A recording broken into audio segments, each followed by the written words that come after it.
உனக்கு cervical vertebrae, myopia suppression, sleeping disorder. அப்பா எங்கள் அப்பா ஃப்ரெண்டு வந்துட்டார், நான் தப்பிச்சேன். எனக்கு ஒரு டவுட்டு, அதை நீ தான் கிளாரிஃபை பண்ணும். அதுக்கு தாண்டா அறிவாளியாக நாங்கள் இருக்கோம். என்ன விஷயம்? ஸ்டாக் மார்க்கெட்டில் இன்வெஸ்ட்மெண்ட் பண்ணவே பண்ணாத, அது ரிஸ்க். யாரை கேட்டாலும் ரிஸ்க்குன்றீங்க. நீ போடுற பணம் போயிடும்.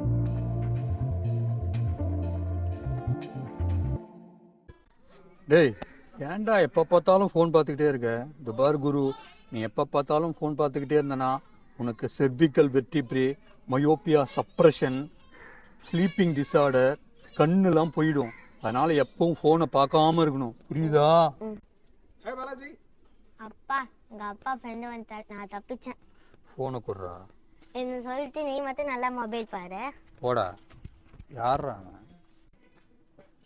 இவன் எங்கடா இங்கே வரான்?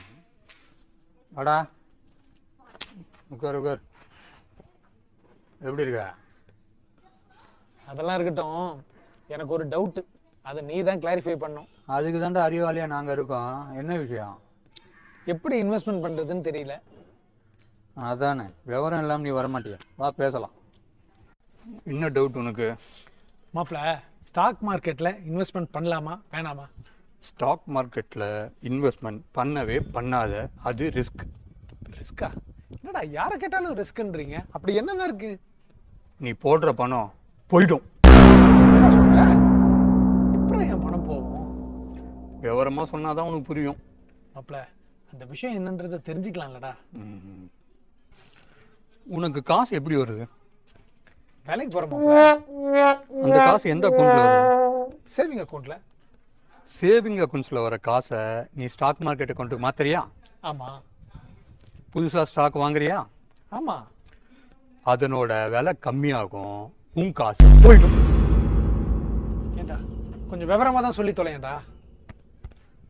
இவ்வளோ நாள் நான் கற்றுக்கிட்டதை நீ ஒரே நாள்லேயே கற்றுக்கணும்னு பார்க்குறேன். மாப்பிள்ள, எனக்கு தெரிஞ்ச ஒரே அறிவாளி நீ தான். சரி, இங்கே வா. தெளிவாக இப்போ சொல்கிறேன், ஒழுங்காக கேட்டுக்கோ.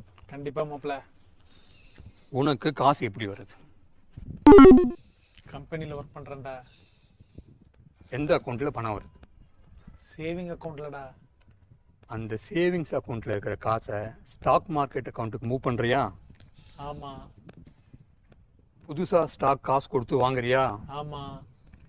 நீ வாங்குற ஸ்டாக்கு விலை கம்மியாகும், உன் காசு போயிடும். மாப்பிள்ள, எனக்கு தெரியலன்னு தான்டா உனக்கு கேட்குறேன். கொஞ்சம் தெளிவாக தான் சொல்லண்டா. இதை விட தெளிவாகவும் உனக்கு சொல்லணுமா? சொல்கிறேன். சரி, உன்னை மாதிரி சராசரி பாமரர்களுக்கு புரிகிற மாதிரி சிம்பிளாக சொல்கிறேன். மாப்பிள்ள, அதை தான் மச்சான் நானும் கேட்குறேன். சரி, உனக்கு காசு எப்படி வருது? மாப்பிள்ள, வேலைக்கு போகிறேன்டா.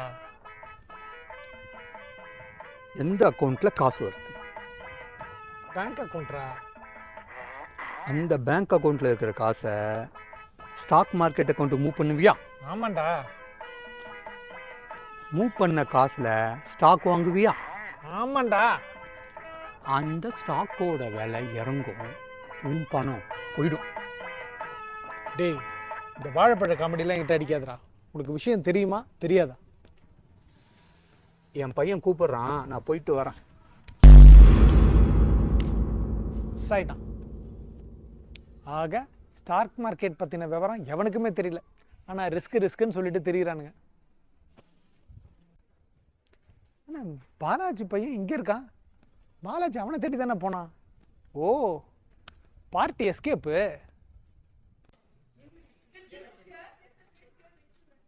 நீங்க ரெண்டு பேரும் பேசினதை நான் கேட்டுட்டு தான் இருந்தேன். தம்பி, உனக்கு பாடத்துல சந்தேகம்னா நீ யார்கிட்ட கேட்ப? இந்த டீச்சர் கிட்ட. ஏன் அவங்கள்ட்ட கேட்ப? அவங்களுக்குன்னா விஷயம் தெரியும். சிம்பிள். ஸோ ஸ்டாக் மார்க்கெட் நான் சந்தேகம்னா ஒரு ஸ்டாக் மார்க்கெட் எக்ஸ்பர்ட் கிட்ட கேட்கணுமே தவிர போற வரவங்களை கேட்டுட்டு இருந்தா அவங்கள போட்டு கன்ஃபியூஸ் பண்ணவங்கள தவிர நீங்க கேட்குற கேள்விக்கு பதில் கிடைக்காது. கரெக்ட் ஜி, ரொம்ப தேங்க்ஸ். Any time. டேய் தம்பி, இது தெரியாம உங்க அப்பா ஒரு அறிவாளின்னு சொல்லிட்டு நான் கேட்க வந்தேன் பாரு. இப்போ புரியுதா எங்கள் அப்பா கிட்ட நான் மாற்றிக்கிறது முழிக்கிறது.